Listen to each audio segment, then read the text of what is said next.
Time, ఒక కొంత సమయం బట్టి మనము నేర్చుకున్న దాన్ని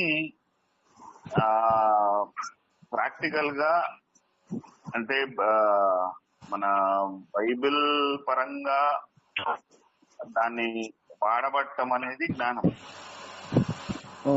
బుద్ధి అంటే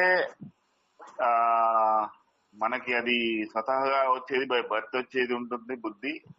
మన పరిసరాలను పట్టుకొని చేసుకునేది కూడా బుద్ధి ఉంటుంది. ఆ బుద్ధి చెడు మంచి మళ్ళీ. సో బుద్ధి అది కలిగి ఉండటం, బుద్ధి జ్ఞానము తెలివి. తెలివి అంటే తెలివిగా మెలకువగా ఉండటం అంటే మళ్ళీ ఇది కూడా మనకు స్వతహాగా వచ్చింది కాదు తెలివి అనేది. మనం దీన్ని పెంపొందించుకోవచ్చు. ఎలా చేస్తామంటే again through teaching, learnings, knowledge we acquire.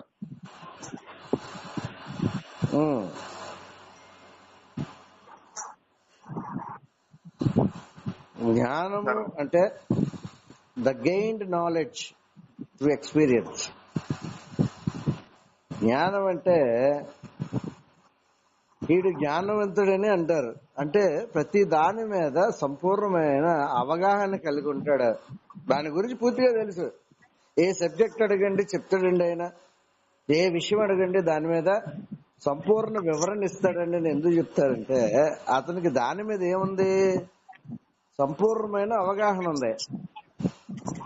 దాని గురించి తెలుసు మొదటి నుంచి చివరి వరకు. దాని మీద పూర్తి నాలెడ్జ్ కలిగి ఉంటాడు, జ్ఞానం కలిగి ఉంటాడు. ఒక విషయం మీద పూర్తి అవగాహన కలిగి ఉండేదే జ్ఞానం.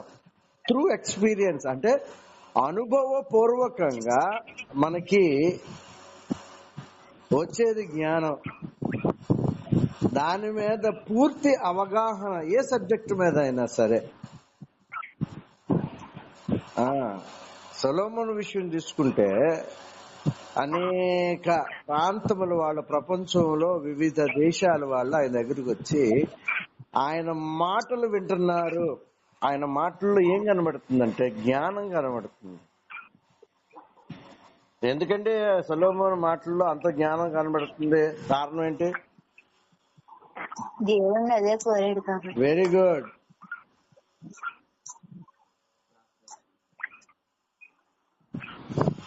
అడిగాడు. ఇప్పటి వరకు సొలొమోను అంత జ్ఞానవంతుడు ముందు లేడు వెనక లేడు అని వాక్యం సెలవిస్తుంది. రాజులు ఏమడుగుతారట? రాజులు రాజ్యాలను అడుగుతారట. ఎక్కువ కాలం పరిపాలించాలి కాబట్టి ఆయుష్ అడుగుతారట. బట్ నువ్వు నన్ను ఒక రాజులకు ఉండే కోరిక నువ్వు అడగలేదు. నీ బిడ్డల్ని పరిపాలించడానికి కావలసిన జ్ఞానాన్ని నాకు అనుగ్రహించి ప్రభు అని అడిగినందుకు దేవుడు మురిసిపోయి, బాబు నీకు కేవలం జ్ఞానమే కాదు, నీకు సంపద కూడా ఇస్తున్నాను. నీ సంపద ఇంతవరకు ఎవరికి లేనంతగా.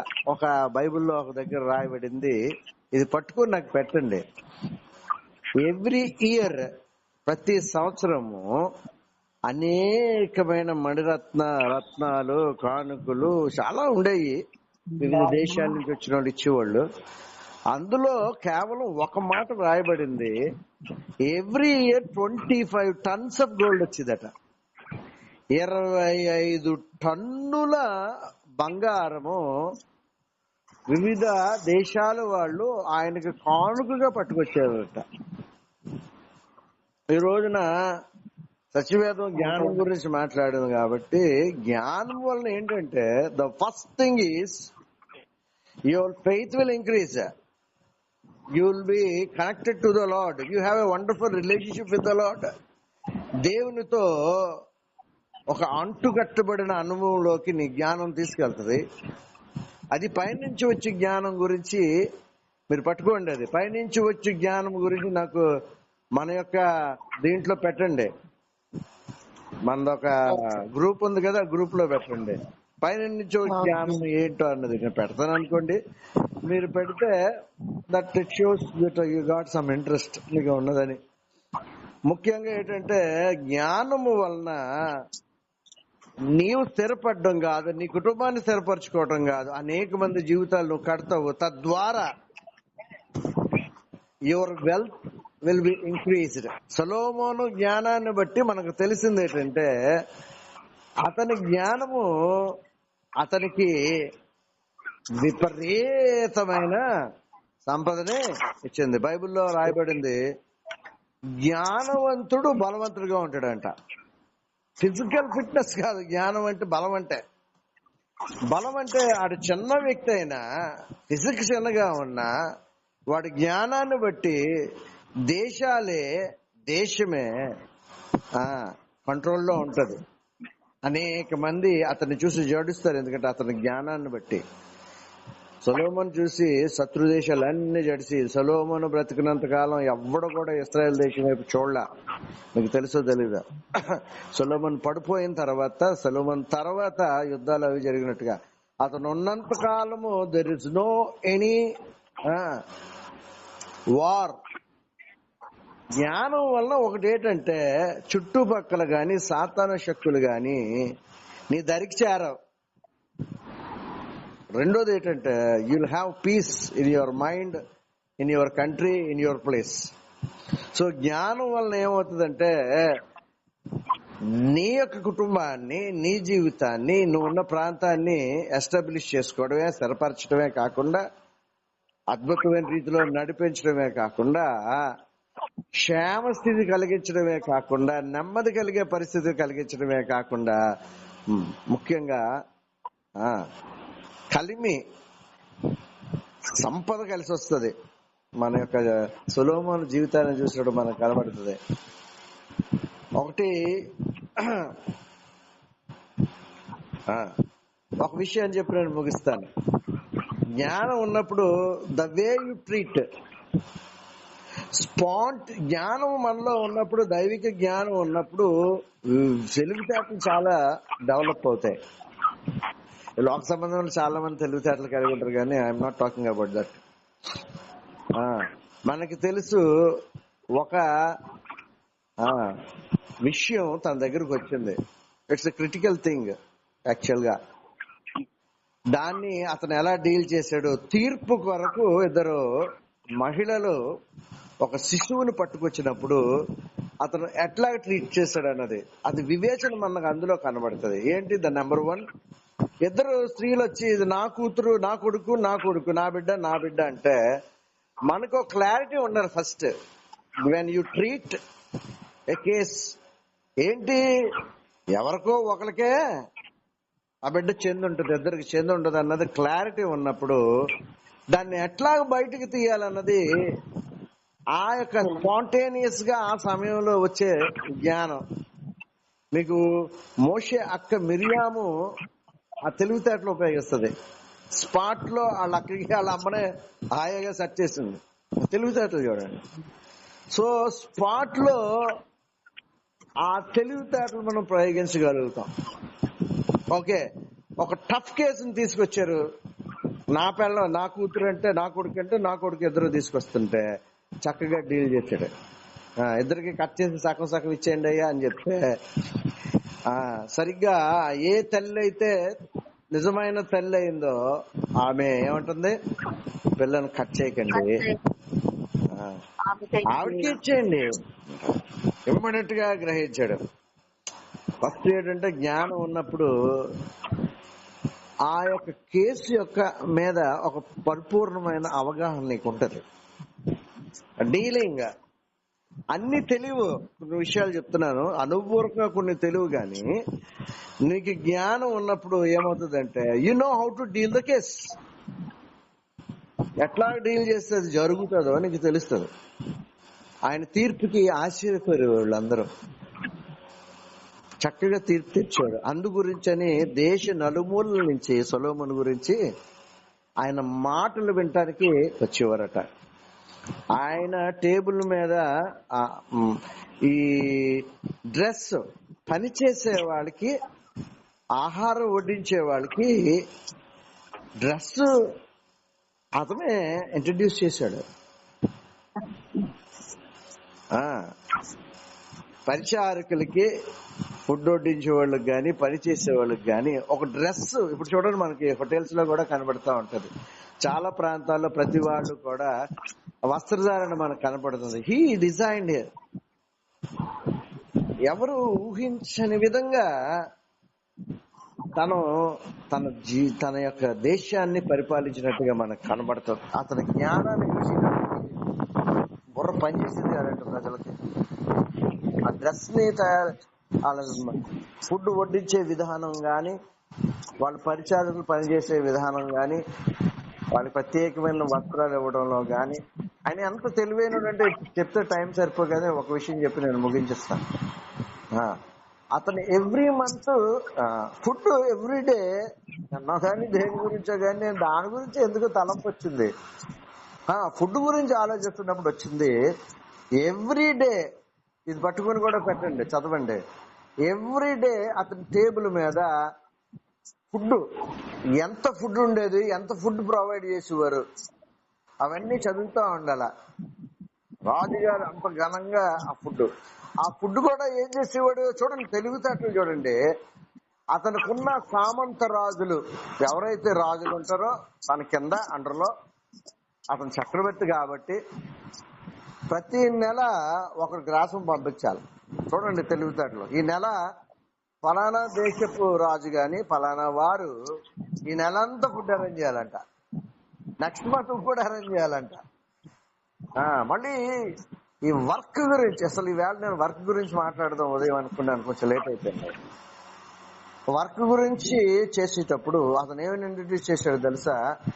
సొలొమోను యెరూషలేములో మందిరం కట్టాలని ఆశపడినప్పుడు అనేక ప్రాంతాల నుంచి వర్కర్స్ ని తీసుకొచ్చాడు. ఎట్లా చేయించుకున్నాడంటే 2 months 1 month వర్క్ చేస్తే తర్వాత కొంతకాలం వాళ్ళకి ఏం చేసి, ఐ థింక్ 2 months అనుకుంటా, వాళ్ళకి లేజర్ ఇచ్చాడు. కొన్ని ప్రాంతాల్లో, మీరు అబ్రాడ్ లో మా ఫ్రెండ్ పనిచేసేవాడు, వైజాగ్ లోనే ఉన్నాడు, వెంకట్రావు అని. మన రిబ్కా వాళ్ళ హస్బెండ్ కూడా ఆడు పనిచేస్తున్నాడు, రిగ్స్ లో పనిచేస్తున్నాం. ఈ రిగ్స్ ఎక్కడ ఉంటాయండి? ఆయిల్ రిగ్స్ సముద్రం మధ్యలో ఉంటాయి, అక్కడి నుంచి తీస్తా ఉంటారు ఆయిల్. సో సముద్రం మధ్యలోకి హెలికాప్టర్ లో తీసుకెళ్లి అక్కడ వదిలేస్తారు. మనుషులు ఎవరు ఉండరు, పనిచేసే వాళ్ళు తప్ప. మానవ మాతృలతో మనుషులతో ఎటువంటి కనెక్షన్ ఉండదు. అక్కడ 1 month పనిచేస్తారు వాళ్ళు. 1 month పనిచేస్తారు, తర్వాత వాళ్ళకి 2 months సెలవిస్తారు, 1 month గానీ సెలవిస్తారు. రిబకా వాళ్ళ హస్బెండ్ కి మంచి శాలరీ, దగ్గర 2 lakhs వస్తుంది. అడిగి 1 month పనిచేస్తాడు, 1 month ఇంటి దగ్గర ఉంటాడు. ఈ సిస్టాన్ని కూడా ప్రపంచానికి ఇంట్రడ్యూస్ చేసింది, ఈ డ్రెస్సులు ఇంట్రడ్యూస్ చేసింది, అన్ని కూడా సొలొమోన్ మహారాజా. బాటనీ గాని, జువాలజీ గాని, మొక్కల గురించి సంవత్సరాన్ని ఎప్పుడో కొన్ని వేల సంవత్సరాల క్రితమే సొలొమోన్ రాసేసాడు. కాబట్టి జ్ఞానము ఏం చేస్తుందంటే బలవంతుడిగా చేస్తుంది.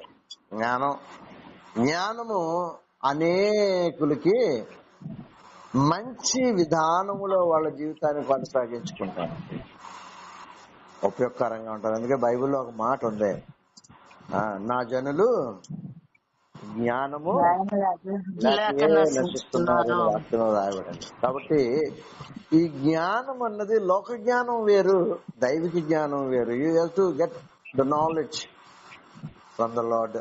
దేవుడి నుంచి ఇది పొందుకోవాలా. కాబట్టి when you spend more time in his presence, దేవుని సన్నిధిలో ఎక్కువసేపు, వాక్యముతో ఎక్కువసేపు నువ్వు గడుపుతున్నప్పుడు నీలో ఉన్న మూఢత్వము, మనలో ఉన్న మూర్ఖత్వము, మనలో ఉన్న అజ్ఞానము, అవివేకము, బుద్ధిహీనత అంతా ఏమవుతుంటదంటే అది సాతాను ప్రతి బ్రెయిన్ లోని ఇంజెక్ట్ చేసేస్తాడు. బైబర్త్ తరతరాల నుంచి మానవుల్లో ఒకలాంటి భయంకరమైన స్థితిని పెట్టేస్తాడు. వాక్యం చదివి మూఢత్వం నుంచి, మూర్ఖత్వం నుంచి, అజ్ఞానం నుంచి, అవివేకం నుంచి, బుద్ధిహీనత నుంచి మనం బయటకు వచ్చి పీపుల్ విల్ నోటీస్. నువ్వు మాట్లాడినప్పుడు they will recognise the knowledge. When you speak a word, people will recognise.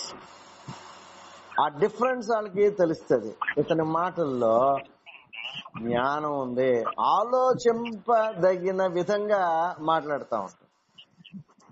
ఒక మీనింగ్ ఉంటది. మనం మాట్లాడిన వాటిల్లో చాలా వాటిల్లో ఏముండదు, ఎనీ మీనింగ్. సోది కబుర్లు మాట్లాడతాం. జ్ఞానము గల స్త్రీ గురించి మాట్లాడినప్పుడు, ఆమె నోరు విప్పినప్పుడు జ్ఞానవాక్యాలు ఇతరులకు ఉపయోగకరంగా మాట్లాడుతుంది. ఇది రోజు నీది గుర్తుపెట్టుకోవాలి, ఆ విధంగా నువ్వు ఎస్టాబ్లిష్ చేసుకోవాలి. జ్ఞానం పెరిగి కొలది నీ వాగుడు తగ్గిపోద్ది. చూడండి, ఫోన్ పెట్టుకుంటారు చూడండి, అమ్మలక్కలో గంటలు గంటలు గంటలు గంటలు సోదేస్తారు. అందులో ఉపయోగకరమైన ఏముండవు. ఎప్పుడన్నా ఎవరితో మాట్లాడితే తక్కువ సమయం మాట్లాడాలా, అవసరమైన మట్టుకు మాట్లాడాలి, సోది ఎట్టకూడదు. చాలా మంది శాఖలు ఫోన్ చేస్తుంటారు, అయ్యగారు ఏం చేస్తారంటే అది నేను ఏం చేస్తే అడిగి ఎందుకు చెప్పు. ఏదో విధంగా టైం పాస్ చేసి మనతో ఏం చేయాలని ఆశపడుతుంటారు వాళ్ళు. ఏదైనా సబ్జెక్ట్ అడిగారు, ఏదైనా అవసరానికి అడిగారంటే వేరు. వీళ్ళు గమనించుకోవాలా. ఆడ అలాంటి చావు అలాంటి విశ్వాసం నీకు తెలిసిపోతుంది. టైం పాస్ గళ్ళు ఉంటారు కొంతమంది. అయ్యగారు ఏం చేస్తారండి, అవసరాన్ని బట్టి మాట్లాడాలి, ఏదైనా తెలుసుకోవాలంటే మాట్లాడాలా, ఏ ఇన్ఫర్మేషన్ గురించి అడగాలి, అంతవరకే. ఆ తర్వాత సోదేయకూడదు. ఇమ్మీడియట్ గా ఏం చేయాలా, కట్ చేయాలి. నేర్చుకోవాలి. ఈ రోజు నీ మాటలు వింటే నీవు ఎక్కువ మాట్లాడే వ్యక్తిగా నువ్వు ఉండకూడదు. వాక్యం ఏముంది, మొన్నే మనం పెట్టుకున్నాం ఇది. ఎక్కువసేపు మాట్లాడటంలో ఏమవుతుందంటే విస్తారమైన మాటల్లో దోషం ఉండక వాక్యం ఉంది. కాబట్టి జ్ఞానం సంపాదించినప్పుడు మాట్లాడే విధానం తగ్గిపోతుంది, పని ఎక్కువ అవుతుంది. అసలు పని గురించే మాట్లాడదాం అనుకున్నాం. ఓకే, కాబట్టి జ్ఞానం మీద అనేక విషయాలు వాక్యంలో రాయబడ్డాయి. అన్ని రెఫరెన్సులు తీసుకొని పాత నిబంధనలో కొత్త నిబంధనలో జ్ఞానం ఏం చెప్తుంది, జ్ఞానము విషయాల మీద పూర్తిగా ఇవాళ స్టడీ చేయండి. ఏ సబ్జెక్ట్ అయితే ఈ రోజు నువ్వు వింటున్నావో దాని మీద సమగ్రమైన సేకరణ విషయాల్ని నువ్వు తీసుకొని బైబిల్లోంచి గూగుల్లో ఈజీగా కొడితే జ్ఞానము యొక్క వర్సెస్ వచనాలు, బైబిల్లో జ్ఞానం యొక్క వచనాలు కొడితే చాలు, గూగుల్ అన్ని తెలుగులో ఇచ్చేస్తుంది. అవన్నీ చదువుకొని దాని నుంచి కొంత సంపాదించి దేవుడి కొద్ది మాటలు దీవించును గాక. హల్లెలూయా.